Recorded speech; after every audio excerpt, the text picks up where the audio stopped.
I have some major updates coming out of New York City regarding former President Donald Trump and his New York versus Trump and the Trump Corporation lawsuit. Now, I'm going to be fair as I can. I'm going to go over the good, the bad, and the ugly. This is not an anti-Donald Trump or pro-Donald Trump update. What we know so far is that a appellate court has decided, based on time frame and how long back this situation goes, that 80% of what Attorney General Leticia James is accusing Trump, the Trump family, and the Trump Corporation of are gone. Basically, they've passed the statute of limitation. And so this big $250 million potential fine just got whacked way, way back, more than 80%, because the majority of what they were saying is basically, it's outdated now, right?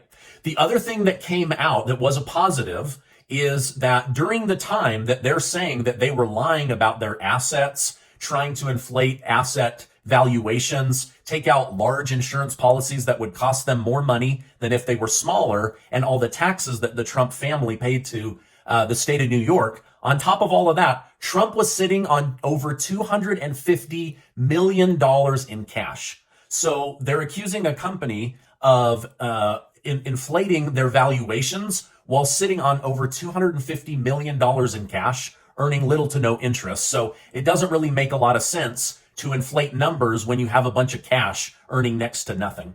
The other thing that we have learned is that almost every real estate developer is now coming forward, whether they like or dislike Donald Trump, and saying there's no way that Mar-a-Lago is worth $18 million.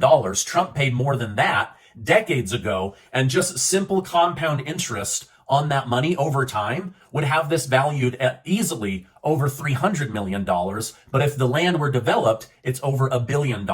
Now, Trump, running his mouth as he does, whether it's on Twitter or to the media, has gotten himself in trouble. He put on Truth Social.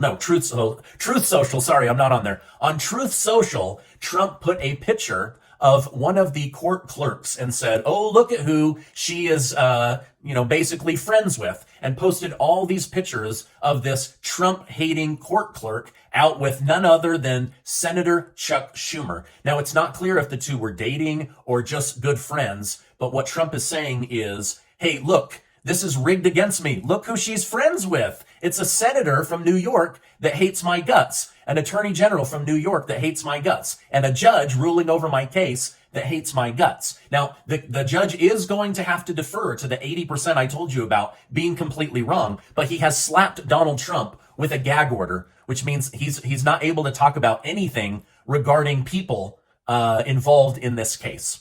Now, on top of that, the judge and people at the court are saying that Trump is using this to his advantage to try to go up in the polls, and that he's using this to campaign for president, which is the exact opposite of what they wanted him to do. They wanted him to be locked up in a courtroom, unable to campaign.